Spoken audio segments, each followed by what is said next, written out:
How will the massive amount of recent share buybacks affect this quarter's earnings releases? This quarter's earnings releases are going to be watched for many things beyond the normal sales and EPS trends that we're expecting. This quarter, I hate to say it's different this time because those are very dangerous words in the market, but there is a concrete difference this time as to what investors might be looking for. Normally, when you have earnings season, which begins in earnest late next week with J.P. Morgan leading the way. Used to be Motorola, it used to be Alcoa, now it's J.P. Morgan as sort of the bellwether of when earnings season begins. But as people have always looked at earnings season for the basic numbers. How are sales doing versus expectations? How are earnings doing versus expectations? How are margins? All the stuff that one would break apart when given the results of a 10Q or a 10K. This quarter, there's an added feature. Because of the tax bill that was signed into law at the end of last year, there are various incentives for companies to repatriate overseas earnings or otherwise redistribute potentially higher profits, which may be taxed at lower rates, back to shareholders or employees. And that's a whole other wrinkle that takes on an added importance this earnings season. People are always looking for numbers about dividends, buybacks, et cetera. But this quarter, you have added incentive to really focus on those. And that will be the trend, I believe, this earnings season. Because when you think about the motifs that are behind the rationales for investing that we keep hearing this year.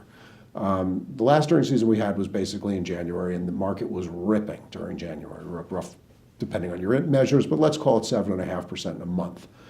In hindsight, that seemed that proved to be unsustainable.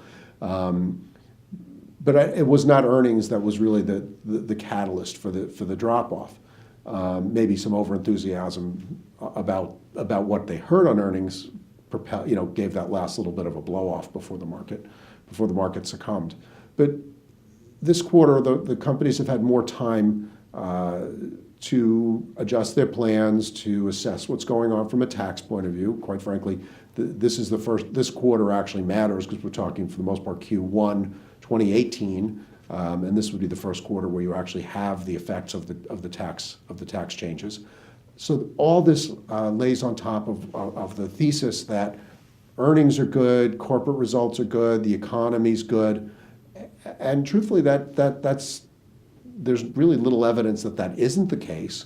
So then you get into the question of what is the market anticipating, and what would it be to make the market happy? What do they want to hear? And that's going to be fairly company specific. I'm going to leave that to the individual company analysts to say that they're looking for more of this or less of that. But in general, I would normally say that we're in a fairly precarious situation because the market's pricing in good sales, good earnings, and good news on the capital return of capital front, whether that be through buybacks, which have been enormous and could continue, and or dividends. But with the recent gyrations we've had, it's hard to say what's being priced in right now. Would making the number be sufficient? If we were at the levels we saw in January, I would argue no. Right now, it's pretty unclear. So what that would imply from a strategy point of view is you can have very heterogeneous outcomes. What does that mean? That each stock could react very differently based on a wider range of factors than normal. So what could happen is within any given industry group, you could see a broad industry trend, and let's assume that the consensus is correct and that earnings and sales will generally yield good results. But company A and company B may decide to do something very different on the capital front, or there may be some structural differences that change the way the taxes flow down to their bottom line.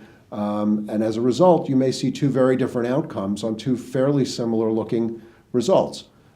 So the investing implications of that are, if you're invested in individual stocks that are releasing earnings shortly, look very carefully at what your exposures are and think about ways that you might want to hedge them if those exposures are uncomfortable. And again, there's too many scenarios to go through. I'm certainly not set up or even allowed to get into some individual types of scenarios, but in a broad sense, everybody should be looking at these things. And anytime you're owning stuff, anytime there's news that's due, news can always be unexpected, but in this time, we know what the news is we know what the nature of the news is. So think about how you can hedge, think about what your exposures are. Some investors take the strategy of, I don't want to be bothered with all this individual volatility. I may pare back individual exposure and move more toward indices, which lately have been providing enough trading opportunities in and of themselves. And then this way you don't have to worry quite so much about earnings season on a specific basis. You're worrying about it on a much broader basis.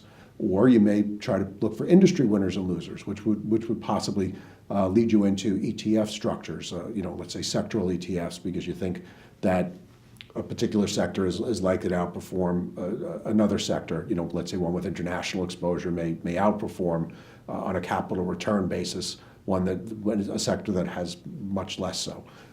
That's a hypothetical. That's not an actual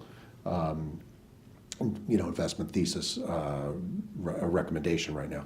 But these are the types of things you have to start thinking about, and that's why we're putting this video out before earnings season starts in earnest, so that you can think about how would your portfolio react to different types of news, what would make you lose sleep at night, what would make you uncomfortable, and if you can identify those, fix them before the earnings comes out on a particular stock or sector that you may be long or short.